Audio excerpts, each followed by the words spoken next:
CNA's Roland spoke to the head of a Japanese company who says his firm is now planning to move part of its production to the U.S. to avoid heavy tariffs. Yoshinori Kanehana, the chairman of Kawasaki Heavy Industries, is one of the attendees at the India Energy Week in New Delhi. His company specializes in making motorcycles, engines, and other heavy machinery.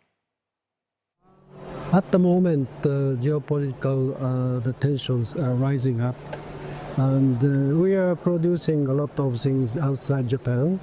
For example, we have a large facility in United States producing the buggy, four-wheel buggy, and the rolling stock, and a part for the aircraft. And in Thailand, we have a large factory to produce a motorcycle.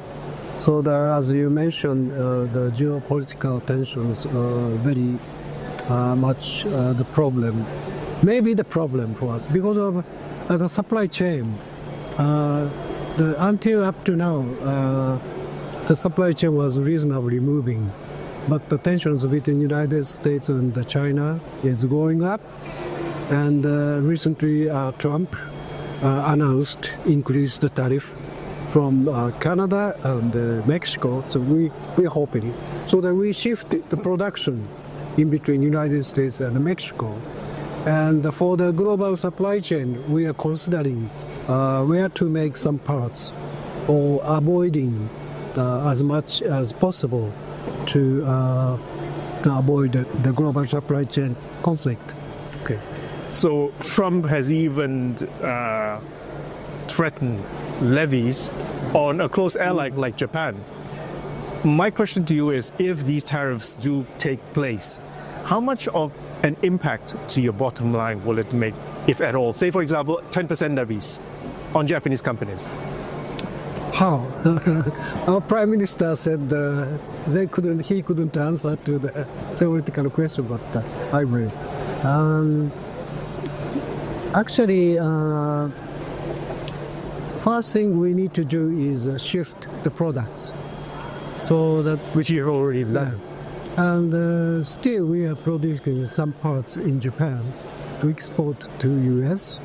So probably possibility is we should or we will move the location of the production from Japan to United States as much as possible, and probably shift the production to the other country where, I don't know, United States will put the lower tariff or no tax country. So we need to shift the production globally as well as the supply chain. We need to consider from now. Kawasaki Heavy Industries, highly diversified company. You've got aerospace, energy, infrastructure. When you see many more,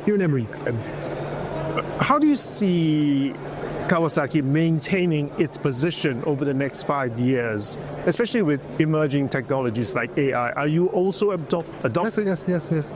We are using AI in various areas, but especially for the robotics.